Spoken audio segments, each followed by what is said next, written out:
Here's my little piece of cookie.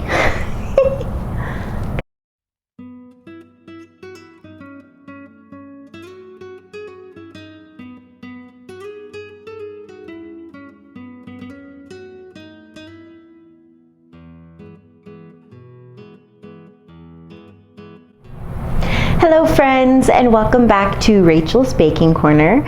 Today, in lieu of the season, I am going to be making gingerbread cookie bars. Yeah, so we've done a cookie bars recipe before on here for just plain sugar cookie bars. This is going to be a little more seasonal, Christmassy, and it's honestly yummier and easier than just plain gingerbread cookies because honestly, I don't have the time to cut out, decorate all these cookies, and honestly, they're not even that delicious. This recipe is delicious. I made this last year for Christmas for a work party, and they were a hit. So I'm excited to show you the recipe. So without further ado, we'll talk ingredients, tools, order of operations, and we'll get right to it. When it comes to ingredients, you are going to need 2 cups of all-purpose flour, 3/4 cup of granulated sugar, and 1/4 of a cup of packed dark brown sugar. 1 egg, room temperature, 1/2 cup of butter or 1 stick, melted. I'm not going to pick this up because it's sticky. 1/3 cup of molasses, vanilla per usual. In this container here is our spices and active ingredients. So everything in here, 2 teaspoons of baking soda, 1 tablespoon of ground cinnamon, 1/2 teaspoon of ground ginger, 1/4 teaspoon of nutmeg, 1/4 teaspoon of ground cloves, and 1/2 teaspoon of salt, all in this little bowl here. That concludes the ingredients for the cookie bars. Then there's a frosting to go on top, of course. Now this recipe alone makes gingerbread more delectable, but this frosting is really what takes it up a notch versus a classic gingerbread cookie or gingerbread house cookies. It's a cream cheese frosting. So you need 6 ounces of cream cheese at room temperature. This is 8 ounces. I'm gonna just cut a little bit off when I put it in there. And 2 1/4 cups of powdered sugar. And then obviously you'll want like sprinkles to decorate the top. Of course, you can always get a little bit crazy and decorate a little bit more if you really want to get that gingerbread creativity out, but I like just tossing some sprinkles on and calling it a day, you know?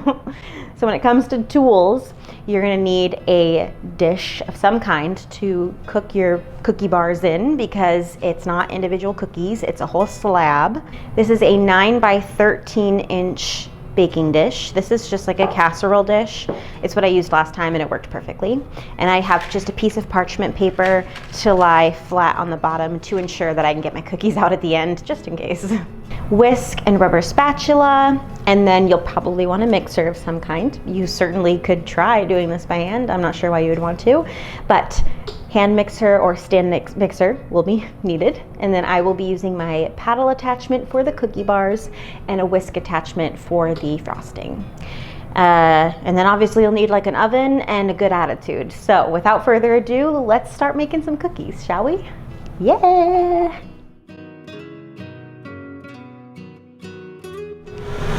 So let's get started. First things first, we are going to pour our butter, our sugars, and our molasses. We're gonna whip this together for 2 to 3 minutes until light and fluffy, according to the recipe. While that is doing that, we are going to put our active ingredients and spices into our flour and whisk it together to make sure that all of those flavors and active ingredients are suspended within the flour. I'm gonna turn this up just a smidge. It already smells so good. Here is our batter. It's whipping away. Such a pretty color. I wish you could smell how this smells. All right, so this has been going for about 3 minutes. We're gonna include our egg and vanilla. Here is how much vanilla. You know me. There, I feel happy now. And let's whip it some more. Start off slow so you don't make a mess. Just that molasses alone smells so good. I love molasses cookies. I actually was gonna make molasses cookies instead of gingerbread cookies, but it dawned on me that it might not be as common of a cookie that people might not have enjoyed growing up, whereas gingerbread is obviously very common. So I stuck with a gingerbread, but I may still do a molasses cookie recipe here soon. Claire Saffitz has an amazing one that I love. Okay, so we are going to introduce some of the dry ingredients now. Let's just go with like a quarter. I'm just gonna eyeball that, and I'm gonna make a mess in the process because there's nothing else I know how to do in life than make a mess, clearly. Okay, let's see if we can do this. Start slow with an on and off motion. Hopefully not make a terrible mess. There we go. Okay, and we'll mix this until the last bit of flour kind of disappears, and add some more.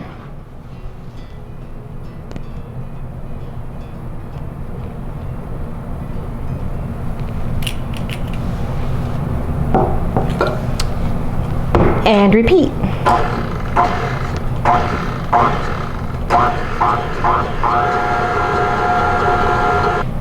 Oh, it's just starting to smell so stinking good. Okay, we're getting there. It's really starting to make a fabulous looking dough. All right, last little bit here.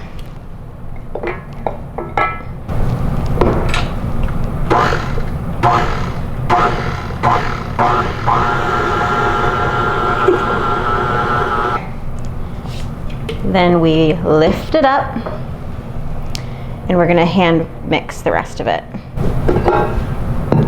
And then just hand mix the rest. You don't want it to be too worked. We don't want to form any gluten to make it really chewy.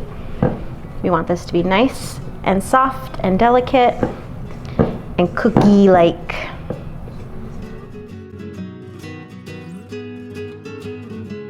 Okay, let's prep our pan. All right, so I've sprayed some oil in the dish. I'm gonna get my parchment kind of coated in that oil. Put our parchment down.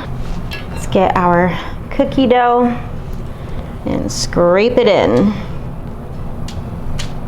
Now we're just gonna use our spatula to kind of press it down and flatten it out. I'm gonna hold my parchment paper down with my fingers on one side so that it doesn't slide around too much.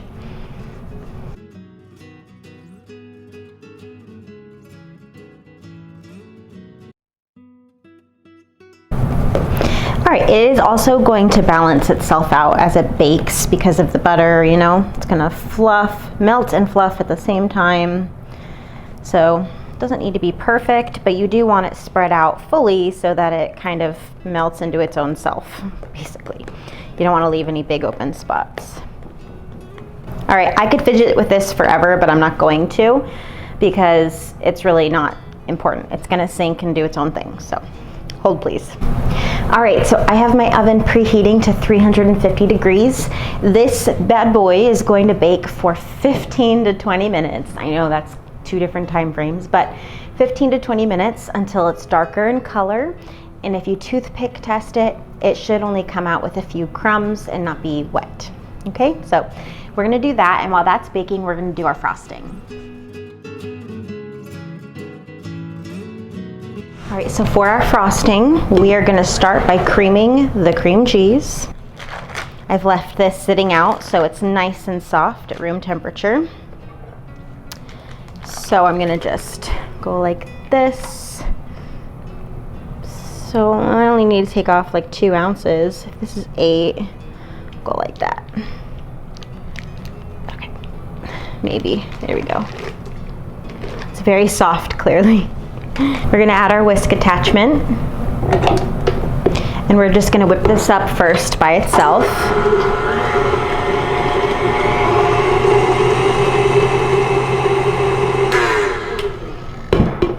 I'm just adding all of this, I don't care.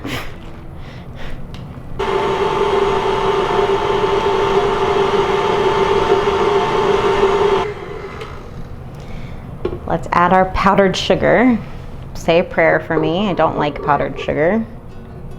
Drop this down. We're going to start it off real slow.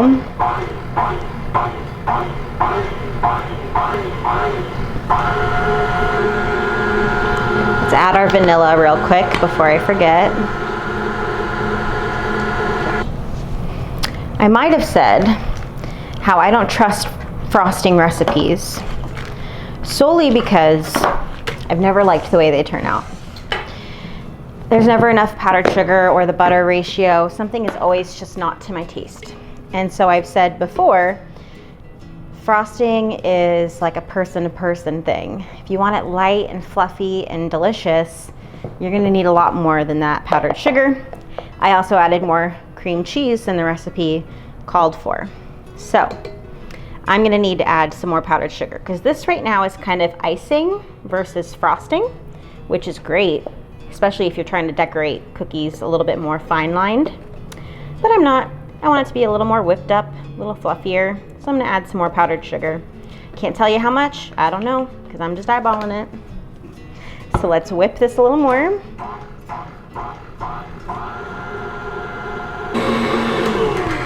I think it's done. So we'll take the whisk off, scrape down the sides. Good. It's light. It's not as runny now. Holds itself a little more. All right, I'm gonna stick this in the fridge until my cookies have come out of the oven and cooled completely, okay? I'm going to pull them out when they're done. I'm gonna let them cool in the dish for probably 10 minutes, 15 minutes. And with that parchment on the bottom, it'll be easy. I'll just kind of trace around the sides, flip it over and pull it out and let it stay out on a cooling rack for like an hour. I want them to completely cool before we frost because cream cheese will just kind of melt, which wouldn't be terrible, but we want it to cool because we want to put like sprinkles and stuff on it. So I will see you soon when everything is cool and we'll decorate.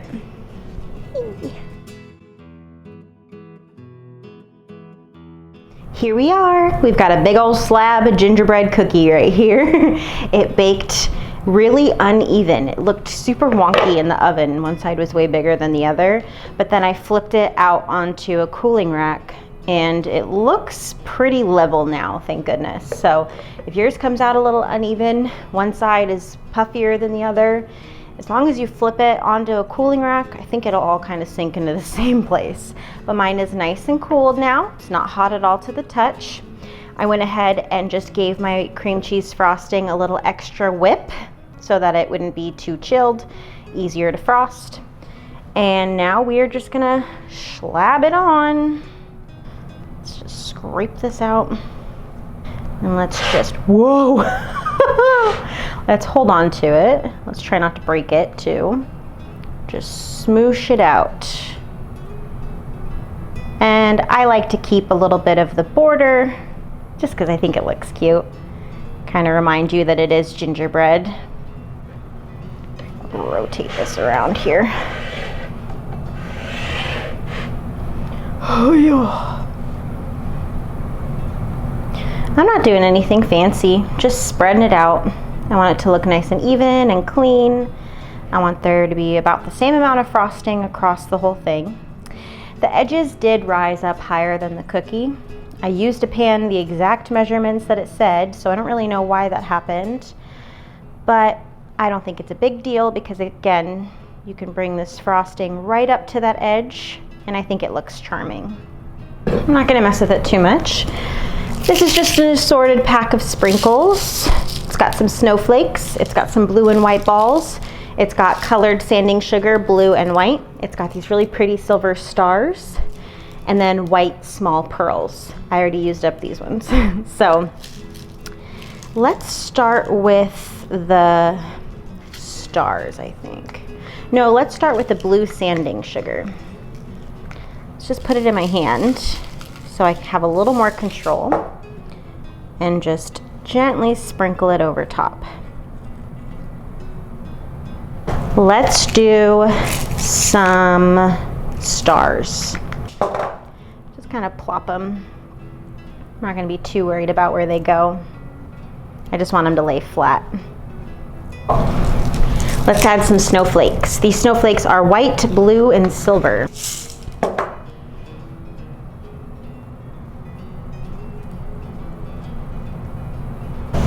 And how about these little blue and white balls? Just kind of plop those around. Oh, I wonder how crunchy these are. That was kind of scary. I thought I was gonna break a tooth. Okay, and lastly we have these little white pearls.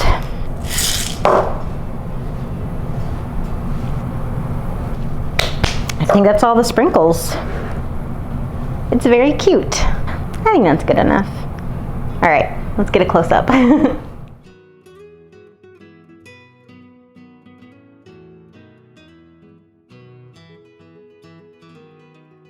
I'm so excited to try these. I haven't had these since last year.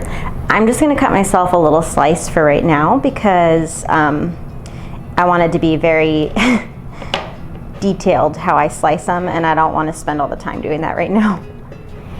Here's my little piece of cookie. There you go. Got some beautiful cream cheese frosting. Got a good amount of cookie. It's a perfect little portion. Let's try it.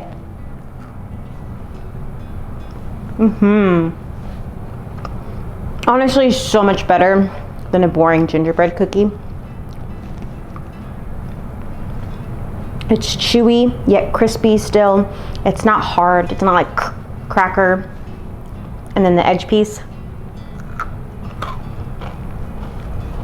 still has a good bite to it. The cream cheese is so complimentary to all those warm spices. The molasses really pulls through. The ginger and the clove really pull through.